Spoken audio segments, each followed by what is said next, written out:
denominacionalismo, uma ordem de Deus ou do homem. Todos os cristãos, em maior ou menor medida, buscam na palavra de Deus, a Bíblia, o caminho da salvação. Mas parece que são muitos poucos os que, após terem sido salvos, buscam a palavra para saber como o Senhor gostaria que se reunisse para a adoração e o ministério da palavra. Apesar de todos acreditarem que só existe uma forma de serem salvos, muitos consideram que deve ficar a critério de cada um escolher como devem adorar. No cristianismo de nossos dias, parece que os cristãos estão agindo como filhos de Israel no tempo dos juízes. Cada um fazia o que parecia bem aos seus olhos. Juízes 17:6, 21, versículo 25, Deuteronômio 12, versículo 8, Provérbios 21, versículo 2. Como resultado disso, existe hoje uma imensa variedade de opinião sobre a adoração cristã, e boa parte conflitante entre si. Ao longo dos anos, a maioria dos cristãos tem adorado cada um à sua maneira ou segundo um estilo peculiar às suas preferências pessoais e afiliação denominacional. Por gerações, os cristãos têm literalmente aceitado o que a tradição legou à igreja, sem questionar. Na verdade, a maioria acha que é assim que Deus quer que seja. Será que Deus se importa com a maneira como o seu povo o adora? Ou o modo como reúnem para o ministério da palavra? Será que ele tem uma opinião a respeito deste assunto? Já é hora de voltarmos aos fundamentos do cristianismo e buscarmos novamente nas Escrituras o que Deus tem a dizer sobre o assunto da ordem na igreja. Já que ela é a igreja de Deus, Atos 20, 28, certamente ele deve ter algo a dizer sobre o modo como os cristãos devem adorar. Cremos que o padrão para a adoração cristã e o ministério da palavra, e também para o governo da igreja, estejam na Bíblia, mas parece que a maioria dos cristãos perdeu isto de vista. Já que devemos estar sempre preparados para responder com mansidão e temor a qualquer que vos pedir a razão da esperança que há em nós, 1 Pedro 3,15, precisamos ser capazes de dar uma resposta vinda da palavra de Deus quando a razão de adorarmos do jeito que fazemos. Sendo assim, será que podemos apontar a autoridade das Escrituras para o modo como nos reunimos como cristãos para a adoração e o ministério da palavra? Ou será que estamos apenas seguindo as tradições dos homens?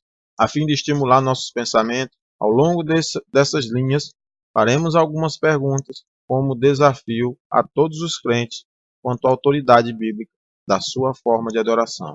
As perguntas a seguir não têm por objetivo criticar a ordem adotada pela igreja dos dias atuais na adoração e ministério da palavra, mas sim estimular nossos pensamentos quanto a qual seria realmente a ordem estabelecida por Deus.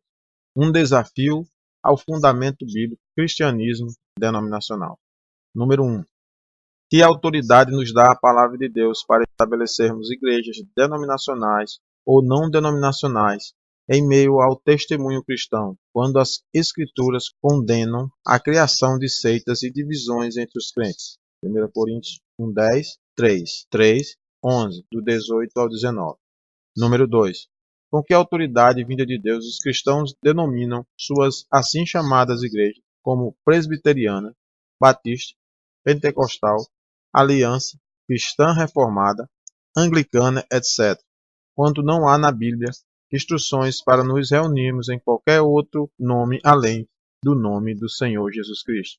Mateus 18:20, 1 Coríntios 5:4. Número 3. Que autoridade os cristãos denominam seus grupos eclesiásticos em honra de proeminentes e dotados servos do Senhor, como luterana, Martinho Lutero, menonita, Menno Simões, metodista wesleyano, John Wesley, etc., quando as Escrituras denunciam a formação de grupos de cristãos em torno de um líder na igreja? 1 Coríntios 1, do 12 ao 13, 3, do 3 ao 9.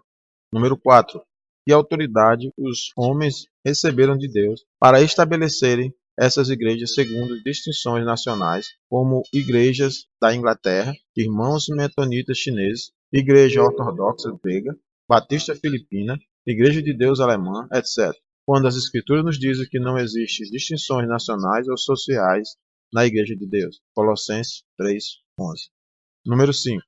Que autoridade têm os cristãos para ornamentarem seus lugares de adoração à semelhança dos tabernáculos e do templo da ordem judaica do Antigo Testamento? Muitos desses edifícios, chamados de igrejas, são ornamentados com ouro e outros materiais preciosos. Muitos desses edifícios, chamados igrejas, têm um altar. Outros têm partes de prédios destacadas como sendo mais sagradas do que outros. Que autoridade têm os cristãos para emprestarem coisas assim do judaísmo, quando a Bíblia indica que o cristianismo não é uma extensão de ordem judaica, mas possui um caráter totalmente novo de aproximar-se de Deus?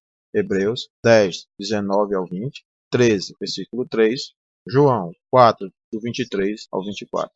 Número 6.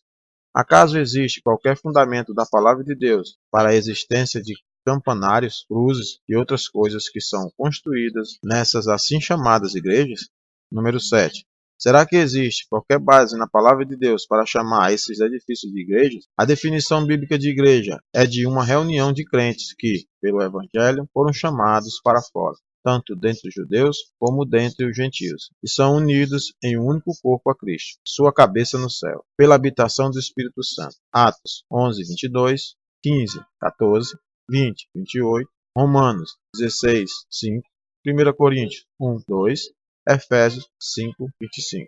Número 8.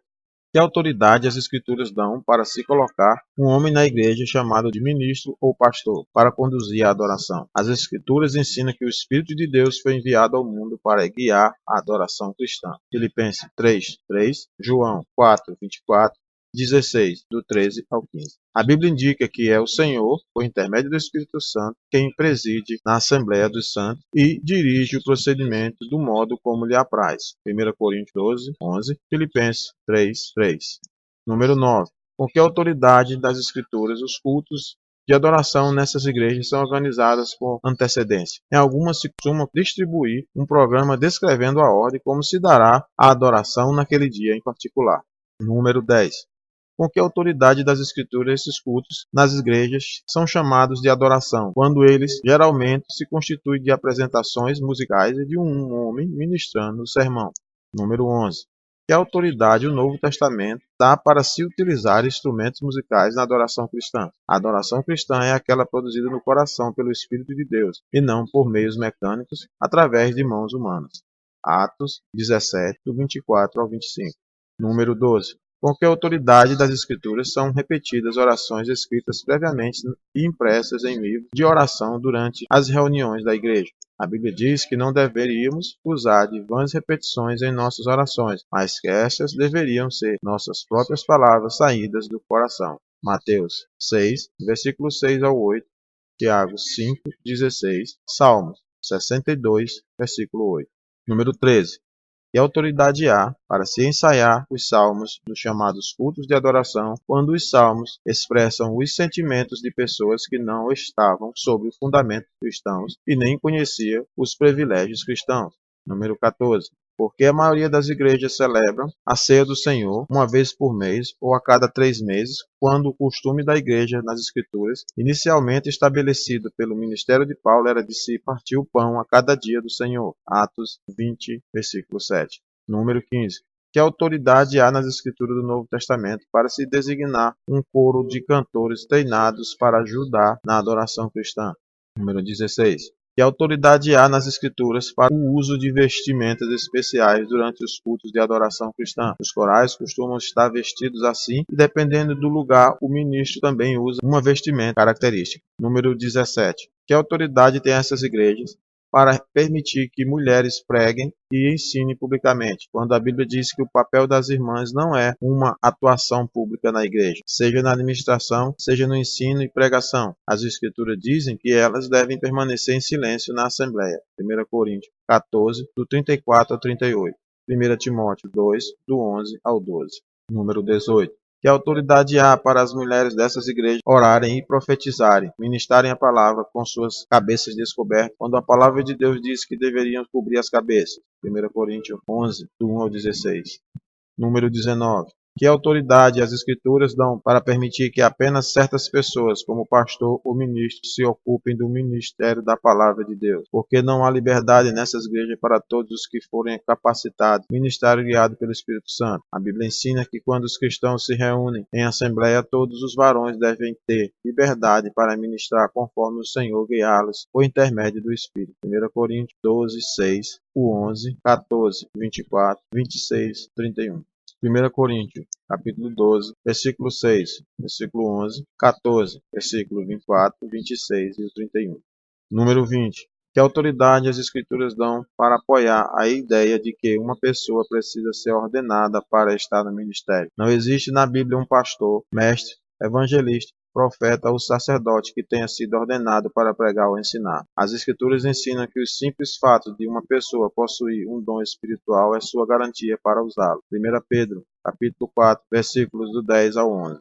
Número 21. Que autoridade as Escrituras dão para fundamentar a ideia de que existe hoje no mundo homens que teriam poder para ordenar outros? Onde eles conseguiram tal poder? Número 22. Acaso existe qualquer autoridade para dar a pessoas título de pastor, por exemplo, pastor João, quando nas Escrituras esse dom nunca foi atribuído a alguém como título? Número 23. Onde nas Escrituras existe autoridade para fazer de homem um pastor de uma igreja local, quando as Escrituras nunca falam do dom de pastor como um ofício local? Efésios capítulo 4, versículo 11. Número 24. Com que autoridade nas Escrituras os assim chamados ministros se denominam a si mesmos reverendos, quando a Bíblia diz que reverendo é o nome do Senhor? Salmo, capítulo 111, versículo 9, versão inglesa. Alguns clérigos adotam o nome padre, pai. Apesar de as Escrituras deixarem claro que não deveríamos chamar ninguém de pai, outros adotam o título de doutor, que significa mestre ou instrutor, quando as Escrituras também dizem para não procedermos assim. Mateus, capítulo 23, versículos do 8 ao 10. Número 25. Seria a escolha de seu pastor ou ministro por uma igreja uma prática com base nas Escrituras? O procedimento usual é que o candidato a pastor seja convidado por uma igreja para ter oportunidade de provar que é qualificado para o posto ministrando alguns sermões. Se a sua pregação for aceitável, então a igreja, geralmente através de um corpo de diáconos, irá elegê-lo para ser pastor local. Estaria este procedimento de acordo com a palavra de Deus? Número 26. Onde as Escrituras há autoridade para essas igrejas escolherem seus anciãos? Não existe na Bíblia uma única igreja que tenha escolhido seus anciãos. Número 27. Com que autoridade das Escrituras as igrejas tornam alguns dias santos e observam festas cristãs como Sexta-feira Santa, Dia de Todos os Santos, Quaresma, Natal, etc. As Escrituras dizem que o cristianismo não tem nada a ver com épocas e dias especiais. Gálatas, capítulo 4, versículo 10, Colossenses 2, 16. Número 28. Que autoridade das Escrituras têm aqueles que ministram nos púlpitos dessas igrejas para ensinar doutrinas erradas como teologia do pacto, amilenialismo, segurança condicional, purgatório, absolvição, guarda da lei e etc. Número 29. Acaso existe autoridade das Escrituras para se promover reuniões de testemunho, onde um homem se levanta e diz para a audiência como ele foi salvo, geralmente descrevendo sua vida passada de pecado? Número 30. Que autoridade há no Novo Testamento para se escolher dízimo 10% de nossa receita da audiência, quando o dízimo é claramente uma lei mosaica dada para Israel? Levítico 27:32 e o versículo 34, Números 18, do 21 ao 24. Número 31. Onde há nas Escrituras base para campanhas para se levantar fundos e pedir doações de audiências mistas de salvos e perdidos nessas igrejas? A Bíblia indica que os servos do Senhor não tomavam coisa alguma das pessoas deste mundo que não eram salvos, quando pregavam o Evangelho a elas. 3 João, capítulo 7. Número 32. Seriam os seminários e escolas bíblicas o modo de Deus preparar o servo para o ministério? Conceder e receber diplomas e títulos como doutor em divindade seria uma prática fundamentada nas Escrituras? A Bíblia diz que não devemos dar títulos honoríficos uns aos outros. Jó, capítulo 32, versículos 21 ao 22. Mateus, capítulo 23, versículos do 7 ao 12. Número 33. Será que existe qualquer fundamento na palavra de Deus para essas igrejas enviarem ministros e pastores para um determinado lugar para executarem uma obra para o Senhor? Costumamos ouvir comentários como: o pastor fulano foi enviado por tal organização. As Escrituras mostram que Cristo, a cabeça da igreja e o Senhor da seara, é quem envia os seus servos para a obra que preparou para eles, por meio da direção do Espírito, e que a igreja deve tão somente conhecer isso, estendendo ao servo a destra a comunhão. Mateus, capítulo 9, versículo 38, Atos 13, do 1 ao 4, Gálatas 2, do 7 ao 9. Número 34, onde nas Escrituras vemos a ideia da igreja ser uma organização que ensina. Costumamos ouvir pessoas dizendo: nossa igreja ensina que. Na Bíblia não vemos a igreja ensinando, mas sendo ensinada por indivíduos que são levados pelo Senhor. Atos, capítulo 11, 26, Romanos 12, versículo 7, Apocalipse 2, versículo 7, versículo 11, versículo 17, versículo 29, 3, versículo 6, 13 e 22. 1 Tessalonicenses, capítulo 5, 27. Precisamos desaprender algumas coisas antes de tentarmos apresentar a ordem de Deus encontrada em Sua palavra e como os cristãos devem se reunir para a adoração e ministério da palavra, e também a ordem de Deus para o governo da igreja. Infelizmente, existem algumas falsas ideias que primeiro precisamos ser descartadas. Do mesmo modo como um construtor cava fundo para remover uma grande quantidade de resíduos e solo ruim antes de assentar uma única pedra do alicerce, Lucas 6:48. Sentimos ser necessário descartar algumas ideias que passaram a ser aceitas no mundo cristão e que simplesmente não têm qualquer base nas Escrituras. Com o tempo, muitas coisas passaram a ser aceitas pelas massas no testemunho cristão como se fosse a maneira de Deus fazer as coisas. Parece que pouquíssimas pessoas se deram do trabalho de verificar se essas coisas estavam em conformidade com a palavra de Deus, que é o mapa e guia do cristão. As pessoas simplesmente aceitaram tudo do jeito que receberam. Um dos problemas disso é que, após convivermos com certas coisas por muito tempo, elas tendem a ficar enraizadas em nossa mente como se fosse verdade, quando na realidade não passa de tradições. Essas ideias preconcebidas anuviam nossos pensamentos e nos impedem de enxergar a verdade. Portanto, para muitos de nós, aprender a verdade da ordem de Deus, de como os cristãos devem se reunir para adoração e ministério, irá significar desaprender algumas coisas que equivocadamente assimilamos ao longo dos anos. E isso nem sempre é algo fácil de fazer.